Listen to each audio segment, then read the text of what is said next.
분들하고 인사 나누도록 하겠습니다. 주님의 이름으로 환영합니다. 주님의 이름으로 환영합니다. 네, 반갑습니다. 네, 반갑습니다. 네, 복 받으셨습니다. 우리 한번 인사 나누겠습니다. 복 받으셨습니다. 네, 감사합니다. 네, 네.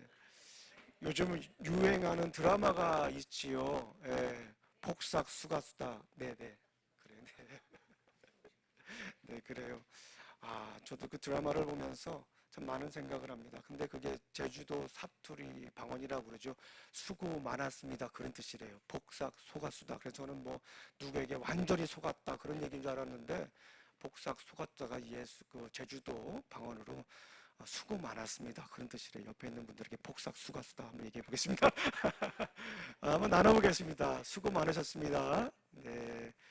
네, 수고 많으셨습니다. 네, 우리 삶 가운데 정말 수고 많으셨습니다. 자, 오늘 우리 처음 교회 방문하신 분이 계시네요. 우리 케빈 리, 우리 성도님이신데 잠깐 일어나 주시겠습니까? 네, 우리 주님의 이름으로 환영합니다. 네, 감사합니다.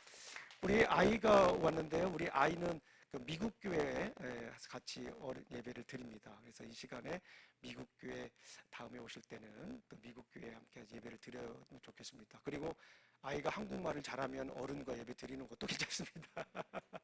네, 오늘 우리가 계속해서 우함성 시리즈를 하고 있어요. 우리 함께 성장해요라고 하는 말씀입니다. 신앙생활을 하다 보면은 개인적으로 하나님 앞에 성장하는 그런 일도 중요하지만 가만히 생각을 해보고 묵상을 해봐도 교회에서 우리가 함께 신앙생활하는 이유가 있어요. 함께 성장하는 겁니다. 혼자 성장하는 게 아니라 함께 성장하는 거예요. 그래서 제가 계속 시리즈를 하고 있는데 첫 번째 시리즈가 함께 묵상해요라고 하는 그런 시리즈입니다. 우리 날마다 성경 365개를 만들어 가지고 날마다 우리 성도님들하고 말씀을 나누잖아요. 그래서 함께 성경을 묵상하는 거예요. 성경을 묵상하는 것에 대한 이미지를 제가 여러분들에게 드렸는데 성경 묵상하는 거는 소가 되새김질하는 거. 영어로 말하면 ruminate라고 하죠. 소가 되새김질하는 거예요. 이 말씀을 계속해서 읽고 또 읽고 묵상하는 거예요. 그러면 그 묵상하면 어떻게 됩니까? 소가 되새김질하면 첫 번째 유익이 있다고 그랬죠. 뭐였죠? 소화가 잘 되는 거예요. 두 번째 유익이 뭡니까? 영양 섭취를 잘하는 거예요. 우리도 말씀을 계속해서 묵상하면 건강하게 잘할 줄로 믿습니다. 함께 묵상하는 거예요. 두 번째는 뭐였죠? 함께 기도해요. 기도하는 것도 혼자 기도하는 거 정말 중요해요. 그런데 성경에 보니까 기도할 때 혼자 기도하는 것도 있지만 너희가 두세 사람이 모여서 합심하여 기도하면 그들 중에 너희 중에 있고 그 기도를 이루리라. 마태복음 18장 19절 20절 말씀이잖아요. 우리가 함께 기도할 때 하나님께서 우리에게 역사하십니다. 기도에 대한 이미지를 드렸어요. 기도는 뭐라고 했죠? 기도는 조율의 시간입니다. 영어로 말하면 튜닝의 시간이에요. 하나님의 뜻에 튜닝하는 시간이에요. 우리가 살다 보면 불협화음이 일어날 수가 있어요. 우리 인생이 자꾸 예전에 생각했던 것과 다르게 음이 맞지 않은 뭔가 틀어진 듯한 느낌이 들었을 때는 조율을 해야 돼요. 누구의 뜻에 조율을 해야 됩니까? 하나님의 뜻에 조율을 해야 됩니다. 그런데 어떤 때 조율이 됩니까? 가만히 제가 신앙생활 해보니까 기도할 때 하나님 앞에 기도할 때 하나님의 뜻에 맞춰지더라고요. 내 뜻이 아니라 하나님의 뜻에 맞춰지더라고요. 그리고 또 우리가 함께 뭐 하자고 그랬어요? 함께 섬겨야 된다. 섬기는 것도 함께 섬기는 거예요. 섬길 때 중요한 이미지가 있어요. 우리가 뭘 생각하라고 그랬어요? 예수님의 세족식. 예수님은 하나님의 아들인데 발을 씻겨주셨잖아요. 제자의 발을 씻겨주셨잖아요. 그러니까 우리도 남의 발을 씻겨주는 거, 낮아지는 거, 이게 당연한 거예요. 우리는 남들에게 조금만 싫은 소리 들으면 자존심 상할 수가 있잖아요. 그런데 우리가 진정한 그리스도인이라고 하는 것은 함께 신앙생활할 수 있는 그리스도로 성장하기 위해서는 섬길 수 있어야 돼요. 예수님의 그 세족식을 한번 생각하세요. 그리고 우리가 또 뭐가 있습니까? 우리가 지난주에 예배 드리는 것도 함께 예배 드리면서 성장하는 거예요. 혼자 예배 드리는 것도 중요하지만 함께 예배 드리는 거예요. 그 함께 드리는 예배를 우리가 영상을 제가 또 이미지를 드렸잖아요. 나태주 시인의 납작 엎드리다라는 그 시가 있어요. 예배 드리는 건 납작 엎드리는 거예요. 하나님 앞에 예배 드리면서 내가 뭔가 받으려고 오는 거 아니에요. 예배는 뭐 은혜 받는 것도 중요하지만 더 중요한 건 뭐냐면 예배는 내가 하나님께 드리러 오는 거예요. 예. 그래서 오죽하면 예배가 영어로 뭡니까? 서비스잖아요. 누구에게 서비스하는 거예요? 하나님께 서비스하는 거예요. 내가 받으러 오는 게 아니에요. 예배는 내가 드리러 오는 게 예배인 거예요. 자, 오늘은 이제 우리 함께 오늘은 친교회요라고 하는 말씀입니다. 친교에 대한 여러 가지 의미가 있어. 예배는 펠로우십이고 친교는 뭘까? 예배는 월십이고 또 우리 친교는 펠로우십입니다. 펠로우십 하면 제가 여러 생각을 해봤어요. 어떤 이미지를 우리 성도님들에게 말씀을 전할까 기도하는데 저 펠로우십 친교는 저 어렸을 때 우리 동네 잔치가 생각이 났어요. 시골 동네에 살았는데요. 중요한 명절이 있잖아요. 설날, 추석. 또 그리고 저희 동네는 조금 이렇게 광복절도 명절날처럼 지내셨던 것 같아요. 그럴 때 뭐 합니까? 추석 때 또 이 설날 때 외지에 살던 분들이 다 이렇게 모이세요. 하나둘씩 모이시는데 옷도 말끔하게 입고 오세요. 지금 생각해보면 외지 생활하면서 얼마나 힘들었을까. 그때는 몰랐어요. 그런데 말끔하게 입고 고향에 내려와가지고 만나는 분들에게 다 인사를 해요. 평안하셨는지. 힘들었음에도 불구하고. 그러면서 아마 서로 이렇게 기쁜 인사를 나누면서 치유가 되지 않았나. 그런 생각을 해봅니다. 그런데 시골에서 이런 명절 때 하는 게 있어요. 꼭 돼지를 잡으시더라고요. 돼지 잡아가지고 같이 나눠 드시고 얼마나 그 그림이 멋집니까? 그리고 거기에서 끝나는 게 아니에요. 저녁 때가 되면 사물놀이를 하세요. 다른 동네는 모르겠어요. 저희 동네는 사물놀이를 했어요. 저희 아버지가 꽹가리를 치셨어요. 몇 분이 모이셔가지고 꽹가리를 치고 북도 징이라고 하잖아요. 징도 치고 장구도 치고 그리고 어른들도 따라다니고 집집마다 다 돌아다녀요. 뭐 어떤 이게 풍습인지는 모르겠지만 저는 그 광경이 너무 좋았어요. 집집마다 돌아다니면서 복을 빌어주는 거예요. 그게 친구였어요. 그래가지고 저도 따라다니면서 아버지 따라다니면서 어른 따라다니면서 같이 막 이렇게 너무 즐거웠던 생각이 납니다. 그래서 저도 꽹가리 좀 칩니다. 이게 아버지가 꽹가리를 치시니까 저도 꽹가리 칩니다. 좀 아유 얼마나 재밌는지 몰라요. 그런 친교가 생각이 나요. 성경에서 말하는 친교가 무엇일까? 오늘 한번 생각을 해보겠습니다. 어떻게 우리가 친교를 해야 될까? 어떻게 친교하면서 우리가 함께 뭐 할까요? 성장하는 거예요. 그게 교회입니다. 혼자 성장하는 게 아니라 함께 성장하는 거예요. 하나님과 화평하라. 친교를 이렇게 가만히 묵상을 하는데 하나님께서 이 구약 성경에서 친교했던 그 모습을 먼저 한번 나누면 좋겠다라는 생각이 들어요. 그런 말씀을 주셨습니다. 구약 제사에서 친교적인 의미는 무엇일까? 먼저 하나님과 화평하는 것이다 라고 볼 수가 있어요.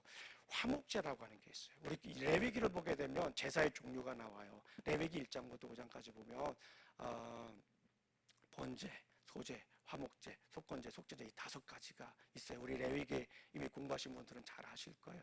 그런데 그중에 이 친교와 가장 가까운 것이 화목제예요. 화목제. 근데 화목제라고 하는 거를 우리가 헬라어로 보게 되면 샬롬이라고 하는 거예요. 슬람이라고 하는데 샬롬이에요. 샬롬. 그러니까 하나님과 먼저 평화하는 거예요. 우리 성경 말씀을 한번 읽어보겠습니다. 레위기서 어렵지만 한번 읽어볼게요. 시작. 제물을 가져온 사람은 화목제물 가운데서 내장 전체를 덮고 있는 기름기와 내장 각 부분에 묻혀 있는 모든 기름기와 두 콩팥과 거기에 덮여 있는 허리뼈의 기름기와 콩팥을 떼어낼 때에 함께 떼어낸 간을 덮고 있는 껍질을 주께 살라 바치는 제물을 가져와야 한다. 그림 잘 안 그려지죠?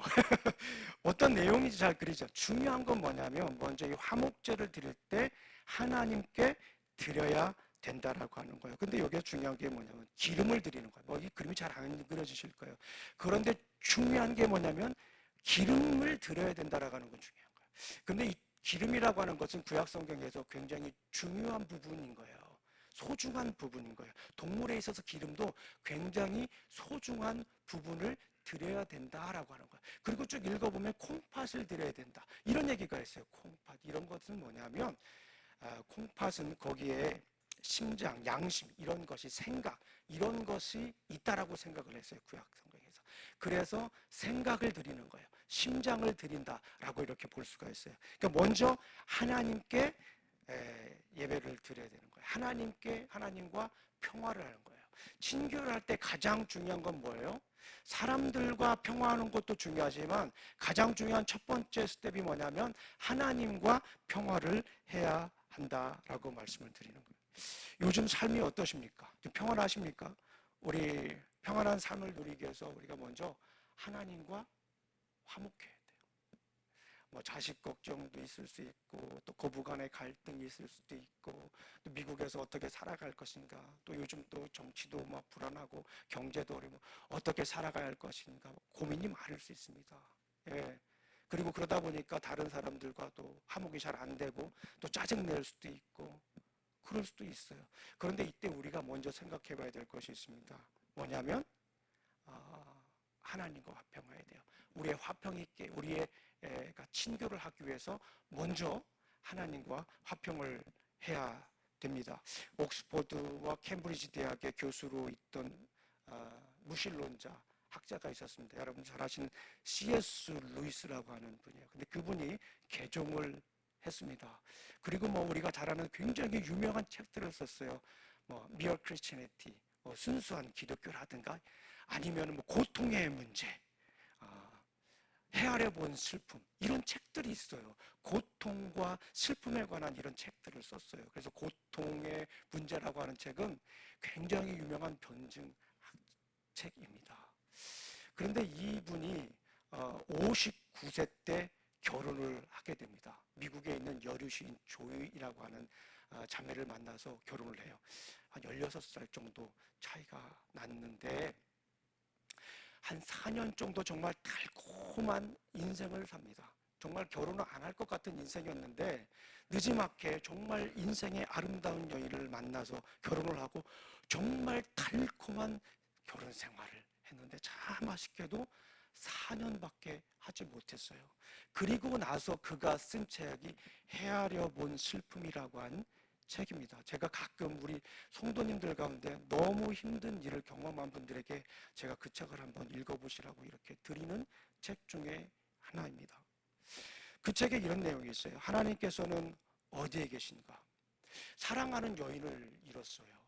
그 전에 그가 고통의 문제라는 아주 이성적으로 고통이 왜 생기고 고통을 어떻게 극복해야 될 것인가라고 하는 책을 쓴 사람인데 막상 그가 너무나 슬픈 일을 당한 거예요.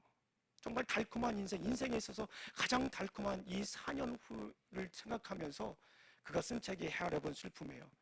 하나님께서는 어디 계신가? 다른 모든 도움이 절박하여 하나님께 다가가면 무엇을 얻는가? 면전에서 꽝 하고 닫히는 문, 안에서 빗장을 지르고 또 지르는 소리 얼마나 슬플까요? 닫아버리고 슬픔이 가득하고 다른 사람들 만나기도 싫고 고통의 문제를 쓴 유명한 기독교 학자, 신학자예요. 그가 직접 고통을 당하고 나니까 이런 얘기를 하는 거예요. 그리고 나서는 침묵. 왜 그분은 우리가 번성할 때는 사령관처럼 군림하다가 환난의 때는 이토록 도움을 주는데 인색하신가? 원망이기도 하지만 이 책을 읽으면서 저도 공감을 하는 거야. 이렇게 유명한 신학자도 영적인 고장이라고 하는 사람도 이렇게 슬픔 앞에서 아파하고 힘들어하는구나. 사람은 그러고 보니까 참 깨지기 쉬워요. 이 화평이 깨지기 쉬워요. 고상하게 잘 지내가다가도 누구 말 한마디에 그냥 인생이 무너지는 경우가 있어요.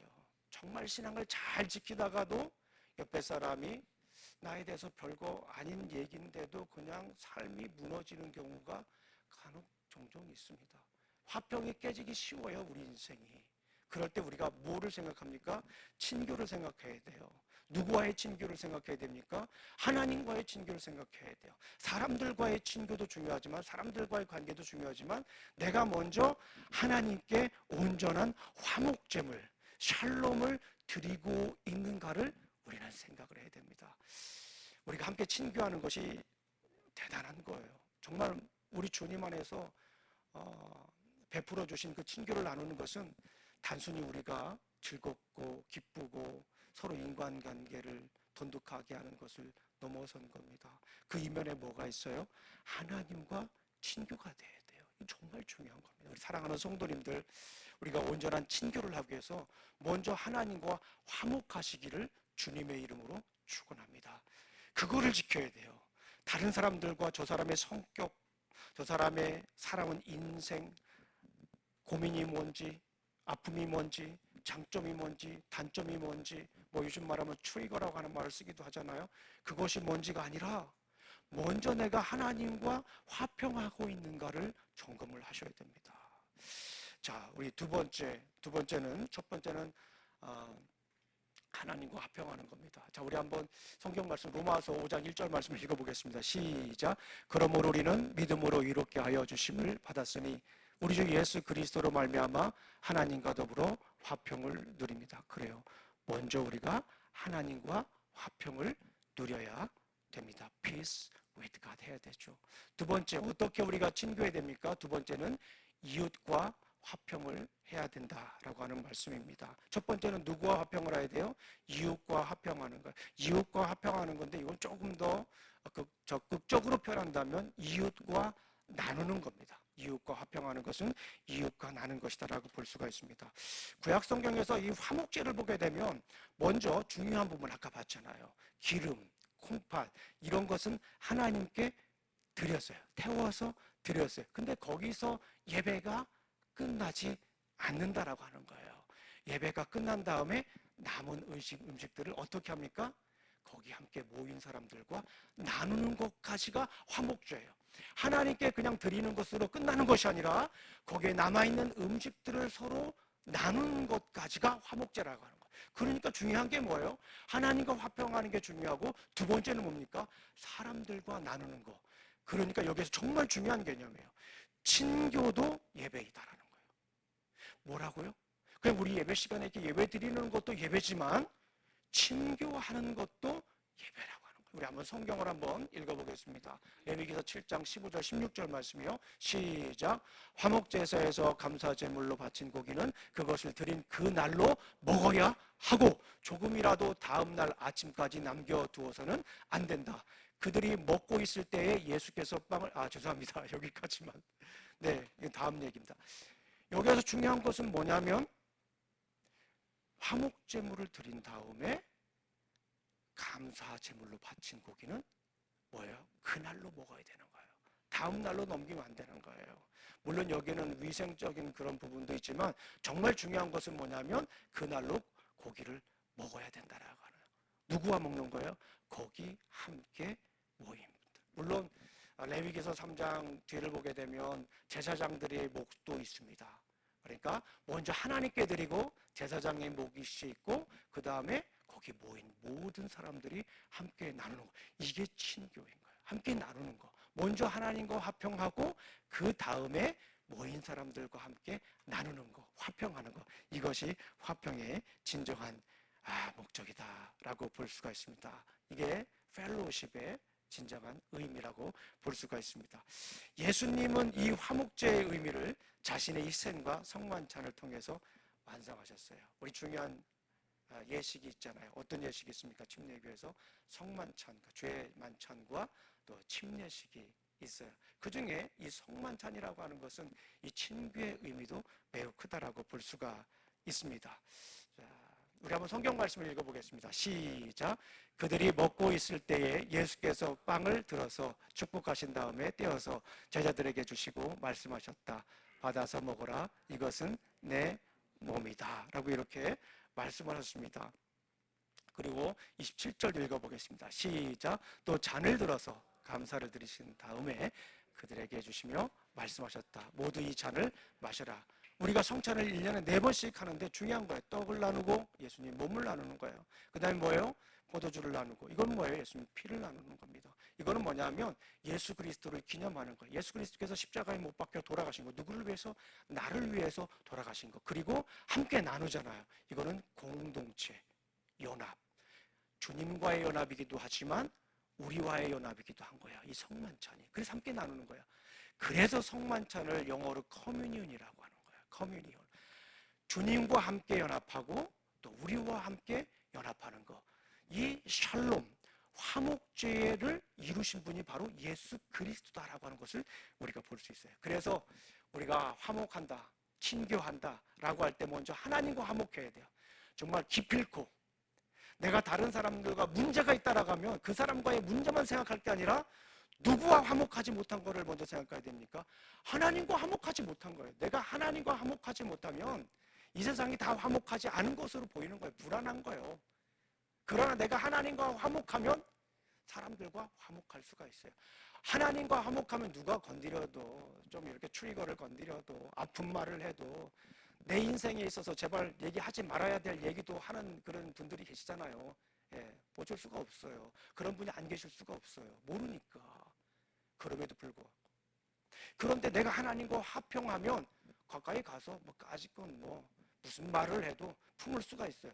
그런데 하나님과 화평하지 못하면 나보고 얘기하지 않은 것인데 나보고 얘기하는 것처럼 생각을 해서 그냥 무너지고 쓰러지고 삐지고 따지고 빠지고 그럴 수도 있다라고 하는 거예요. 중요한 건 뭐예요? 하나님과 화평하지 않을 때 나타나는 가장 큰 현상입니다. 인간 간의 갈등, 컨플릭트 공부하는 것도 좋아요. 릴레이션십 공부하는 것도 좋아요. 상담학적으로 어프로치하는 것도 중요합니다. 굉장히 중요한 거예요. 그러나 더 중요한 건 뭐냐면 내가 하나님과 어떤 관계가 있는가가 참 중요합니다. 이런 모습을 잘 극적으로 표현해주고 있는 것이 사도행전입니다. 예, 사도행전 2장 44절부터 45절까지 읽어보겠습니다. 시작. 믿는 사람은 모두 함께 지내면서 모든 것을 공동으로 소유하고 재산과 소유물을 팔아서 모든 사람에게 필요한 대로 나누어 가졌다. 또 읽어볼까요? 예, 시작. 그리고 날마다 한 마음으로 성전에 열심히 모이고 집마다 빵을 띠면서 순수한 마음으로 기쁘게 음식을 먹고 하나님을 찬양하였다. 그래서 그들은 모든 사람에게서 호감을 샀다. 주께서는 구원받은 사람들을 날마다 더하여 주셨다. 정말 중요한 게 뭐냐면 믿는 사람들이에요. 우리 믿는 사람들의 삶이 이렇게 보이는 거예요. 자세하게 설명을 드리지 않아도 우리가 알 수가 있습니다. 우리 사도행전을 보게 되면 성령님이 임하셨잖아요. 그리고 솔로몬 행각에서 베드로가 예수 그리스도의 부활과 예수 그리스도의 십자가 를 선포했잖아요. 성령님이 임하셨잖아요. 그리고 나서 사람들이 예수 그리스도의 그 십자가 보혈에 대한 메시지를 듣고 3,000명이나 회개를 하는 거예요. 그리고 나서 예수님을 믿는 거예요. 거기서 끝나는 게 아니라 그들이 사도행전 2장을 보니까 믿는 사람들이 모여가지고 모든 것을 공동으로 소유하고 재산과 소유물을 팔아서 모든 사람에게 필요한 대로 나눠주고, 중요한 건 뭐예요? 상대방의 필요한 것들을 나눠주는 삶. 그죠? 베푸는 삶. 내 것만 챙기는 것이 아니라 나누어 주는 삶. 이게 섬김의 삶이다라고 볼 수가 있어요. 정말 하나님께서 채워주신 거예요. 믿는 사람들, 믿기 전에는 내가 노력해서 내가 갖추고 내가 누리는 거라 생각하지만 예수님을 믿고 난 다음엔 이건 누가 주신 거예요? 하나님이 주신 거예요. 하나님과 평화하는 거예요. 그러니까 나눠줄 수가 있다라고 볼 수가 있습니다. 순수한 마음으로 기쁘게 음식을 나눌 수가 있는 거예요. 그래서요. 내가 뭔가 이거를 섬겨서 뭔가를 받으려고 하는 게 아니라, 내가 주니까 뭔가를 받으려고 하는 게 아니라 그냥 순수한 마음으로 믿음 때문에 하나님과 화평하기 때문에 나눠줄 수 있다라고 볼 수가 있어요. 하나님과 화평한 사람은 내가 화평한 것을 그치지 않고 그 화평한 게 다른 사람들에게 흐른다라고 하는 거예요. 제가 이번 주에 날마다 성경에도 그런 예화를 얘기한 적이 있습니다. 제가 달라스 신학교에서 공부를 할 때 유대인 친구가 있어요. 유대인에서 기독교로 개종한 친구가 있는데 그 친구하고 이렇게 가끔 만나서 기도를 했어요. 그래서 저는 그 친구가 유대인이니까 히브리어를 잘해요. 그래서 제가 히브리어를 잘하는 건 아니지만 히브리어 몇 마디를 섞어서 이렇게 기도를 했단 말이에요. 그 중에 하나가 이 샬롬이라고 하는 말을 썼어요. 우리가 보통 샬롬이라고 하는 말을 많이 쓰잖아요. 피스라고 하는 말을 많이 쓰잖아요. Peace with God 하잖아요. 그래서 제가 그 말을 좀 이렇게 했더니 그 친구가 기도 끝나고 나서 그런 얘기를 하는 거예요. 보통 이스라엘 사람들은 샬롬을 한 번만 하지 않는데요. 샬롬을 몇 번 한다고요? 2번 한대요. 샬롬, 샬롬. 처음에는 나에게 샬롬, 두 번째는 누구에게 샬롬인 거예요? 우리 상대방에게 샬롬하는 거예요. 이게 바로 화목제예요. 화목제. 내가 하나님과 화평하고 다른 사람들과 화평하는 거예요. 내게 있는 화목이 다른 사람들에게 흐르는 거예요. 자녀들도 마찬가지지 않나요? 내가 하나님과의 올바른 관계가 먼저 형성이 되면 자녀들에게도 그게 자연스럽게 흐릅니다. 그런데 내가 하나님과 화평하지 않을 때는 자녀들이 자꾸 눈에 거슬립니다. 자녀들이 잘못한 거일 수도 있어요. 자녀들이 뚜껑 열리게 할 수도 있습니다. 분명히 그럴 소지가 있어요. 그런데 그때 우리가 생각해야 됩니다. 내가 저 녀석을 낳고 미역국을 먹었을까 후회할 것이 아니라 내가 하나님과 화평하지 못하는 것을 먼저 가지고 하나님께 납작 엎드리며 나가야 되는 거예요. 그럴 때 내 안에 있는 이 샬롬이 다른 사람들에게 전해지는 겁니다. 이게 진정한 신교예요. 우리 교회에서 우리 성도님들이 샬롬을 많이 했으면 좋겠어요. 제가 우리 성도님들에게 항상 메시지를 보낼 때 샬롬 김용중 목사입니다라고 하잖아요. 샬롬 김용중 목사입니다. 여러분들에게 있는 우리 성도님들에게 있는 샬롬이 다른 사람들에게 이어지기를 간절히 소망합니다. 예전에도 한번 말씀드린 예화인데요. 어떤 사람이 암에 걸렸어요. 이제 병원에서는 이제 한 3개월밖에 살지 못한다는 선고를 받았어요. 얼마나 마음이 낙담이 됩니까? 우리 참 이런 상황에서는 지푸라기라도 잡아야 되잖아요. 그래서 뭐 좋다는 약이 있으면 가서 먹어보고 용한 사람이 따라가면 찾아가 보기도 하고 뭐 우리가 심지어 비이성적인 것까지 막 다 뭐라도 잡아보려고 하는 그런 심정이 있잖아요. 그런데 가만히 얘기를 들어보니까 교회 가면 산다는 얘기를 들은 거예요. 이분이 교회 가서 살았던 사람이 이런 이야기가 있다는 걸 들은 거예요. 그래서 교회를 한 번도 안 가본 사람이 교회를 간 거예요. 맘 먹고 간 거예요. 살라고 간 거예요. 근데 목사님이 그날 하필이면 설교를 샬롬에 관한 설교를 한 거예요. 샬롬. 집에 오는데 아무것도 생각이 안 나요. 무슨 목사님이 무슨 얘기를 했는지 기억도 안 나. 근데 그 사람에게 머리에 계속 떠오르는 게 있어요. 샬롬. 근데 그 사람에게는 뭐로 들렸냐면 살롬. 죽을 놈이 아니라 살롬으로 들은 거예요. 교회 갔더니 성도님들이 샬롬 그러는 거예요. 그러니까 나는 이제 한 3개월이 있으면 죽어야 되는데 자꾸 성도님들이 만나는데 살롬 그러는 거예요. 그래가지고 한 3개월 뒤에 갔더니 병원에서 뭐라고 했을까요? 무슨 일이 있었냐 그동안에 암덩어리가 없어졌다고. 샬롬. 어떻게 보면 우리가 가볍게 넘길 수 있는 예화일 수도 있지만 우리 삶 가운데 먼저 우리가 하나님과 샬롬해야 돼요. 그럴 때 다른 사람들에게 그 샬롬이 전파됩니다. 우리는 샬롬의 메신저예요. 웃는 게 중요합니다. 웃어야 돼요. 우리가 이 친교 예배 끝나고 친교하잖아요. 만나면서 이렇게 샬롬 하세요. 친교하는 것도 뭐라고요? 아까 보니까 화목제에 속한다라는 거예요. 그리고 우리가 아직 결정을 못했어요. 부활절 때 미국 교회하고 연합으로 예배를 드립니다. 침례식도 있고요. 그래서 제가 우리 미국 목사님하고 지금 얘기를 하고 있는데 음식을 할까 말까 미국 교회에서도 지금 결정을 못했어요. 그래서 저는 가급적이면 미국 교회하고 또 음식을 나누면 좋겠다. 지난번에 우리가 한 것도 굉장히 풍성했잖아요. 우리 그때 미국 교회하고 브라질 교회하고 우리 교회 연합 예배할 때 얼마나 풍성하게 먹었는지 몰라요. 그러면서 저는 거기에 오시는 분들 앞에서 제가 미국 교회 성도님들 또 브라질 교회 성도님들을 다 허그를 해드렸어요. 그 앞에 음식 앞에서 다 허그를 해드렸어요. 그랬더니 미국 교회 목사님이 너 좋은 잡 잡았다 그러더라고요. 이건 하나님이 주신다 이게 잡이다라고 얘기했어요. 그래서 깔깔깔 웃고 우리 성도님들 안아드리고 우리 성도님도 안아드리고 브라질 교회 성도님들도 안아드리고 얼마나 기뻤는지 몰라요. 아마도 이번에 부활절 때 우리가 함께 연합 예배 드리면서 또 친교를 했으면 좋겠다는 생각이 듭니다. 중요한 것, 친교는 먼저 하나님과 화목하는 거예요. 정말 너무너무 중요한 거예요. 잊지 마세요. 내 문제가 아니에요. 상대방의 문제가 아니에요. 내가 하나님과 화평하지 못한 문제라는 거예요. 그리고 그 화평이 자연스럽게 우리 만나는 이들에게 흐르기를 간절히 소망합니다. 우리 기도하시겠습니다. 하나님 아버지 감사합니다. 오늘도 이렇게 또 말씀을 나누었습니다. 아버지 하나님, 우리 가운데 진정한 화목점을 드릴 수 있도록 친교를 나눌 수 있도록 도와주시옵소서. 예수님 이름으로 기도합니다. 아멘.